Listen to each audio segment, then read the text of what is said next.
Hello students, मैं मीनू तंवर।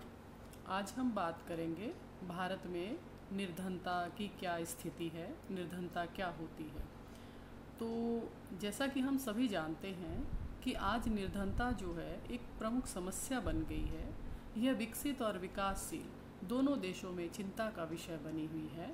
भारत की समस्याओं में निर्धनता सबसे गंभीर समस्या है। इससे सामाजिक निराशा जन्म लेती है और समाज प्राय उथल पुथल का खतरा पैदा हो सकता है। इसीलिए गरीबी हटाओ भारतीय समाज का और सरकार का एक प्रमुख उद्देश्य बन गया है। भारत के करोड़ों लोगों के पास खाने के लिए रोटी, पहनने के लिए वस्त्र और रहने के लिए मकान नहीं है। निर्धन लोगों का जीवन स्तर अति निम्न है और वे न्यूनतम जीवन स्तर में रह रहे हैं। मतलब जो जीवन स्तर की एक मानदंड है उनसे भी वो नीचे निवास कर रहे हैं। अब हम बात करते हैं कि निर्धनता का अर्थ क्या होता है। यदि हम निर्धनता को एक मोटे तौर पर परिभाषित करते हैं तो निर्धनता एक अभाव है जिसमें व्यक्ति को खाने के लिए भोजन, पहनने के लिए कपड़े और रहने के लिए मकान, ये तीन चीज़ों की सुविधाएं भी यदि व्यक्ति के पास नहीं होती है तो हम ये मान लेते हैं कि व्यक्ति जो है वो निर्धनता की श्रेणी के अंदर आता है।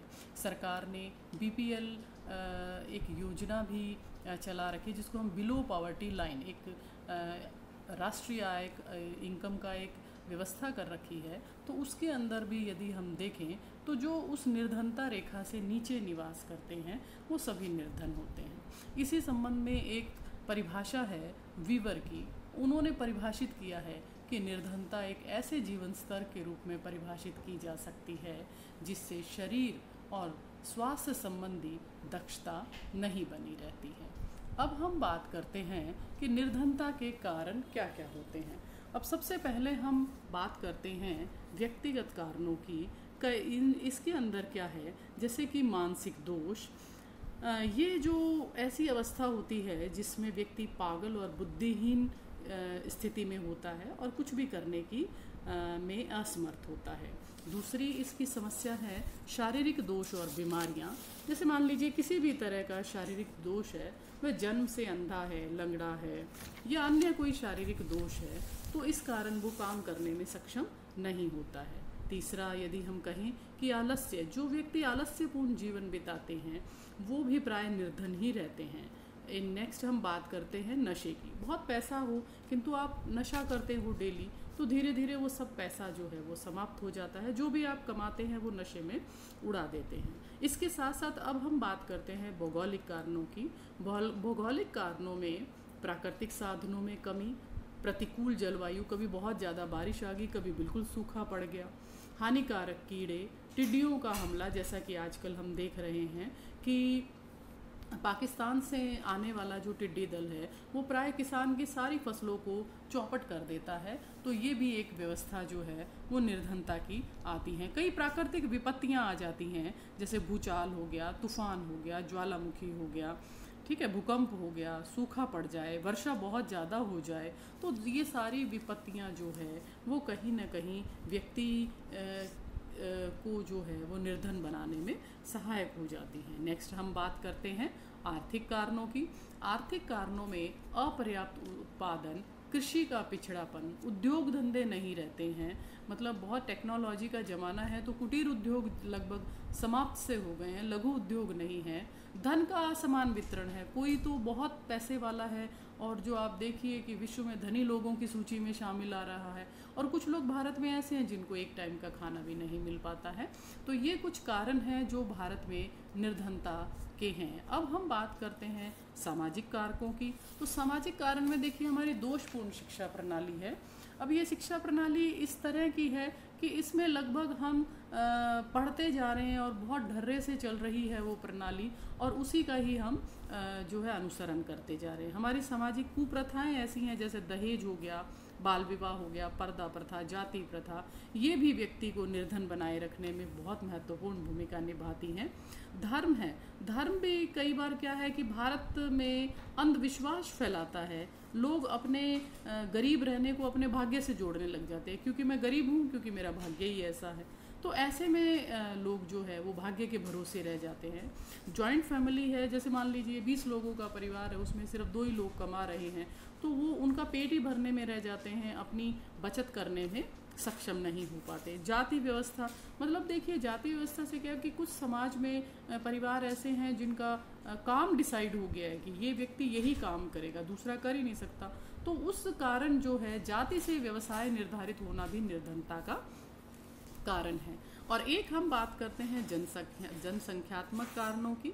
जनसंख्यात्मक कारण वो होते हैं जहाँ पर देखिए जनसंख्या अधिक होगी तो वहाँ पर बेकारी आ जाएगी और निर्धनता जो है वो अधिक आ जाती है।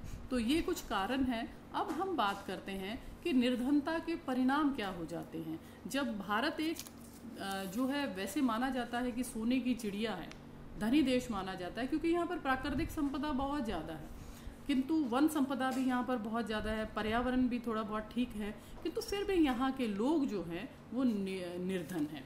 तो उसके क्या परिणाम निकल जाते हैं?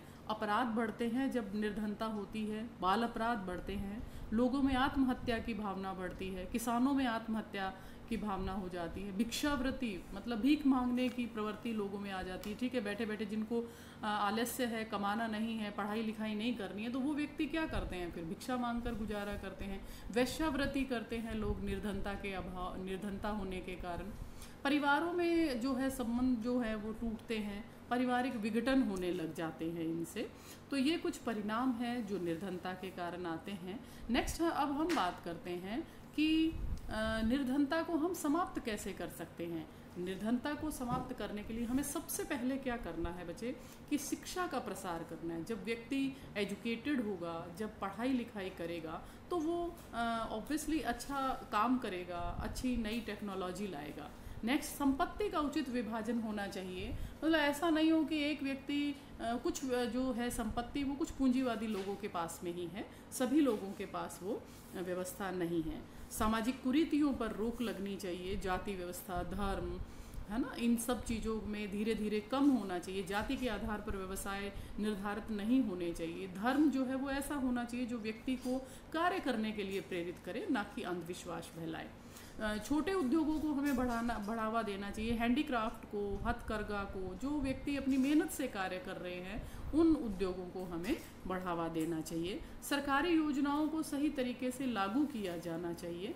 स्वास्थ्य और पोषण को महत्व देना चाहिए। देखिए, अच्छे स्वास्थ्य के अंदर ही देश का विकास होगा। तो हमारी पहली ज़रूरत शिक्षा और स्वास्थ्य, ये हमेशा जो है व्यक्ति के पास होने चाहिए। नेक्स्ट जो है काम के बदले अनाज की योजना। कई जगह पर ऐसी योजनाएं चली है जिसमें आप काम करते हो तो उसके बदले आप अनाज ले जाते हैं। अंत्योदय योजना भी यहाँ पर है वैसे। तो उससे क्या है कि व्यक्ति जो है वो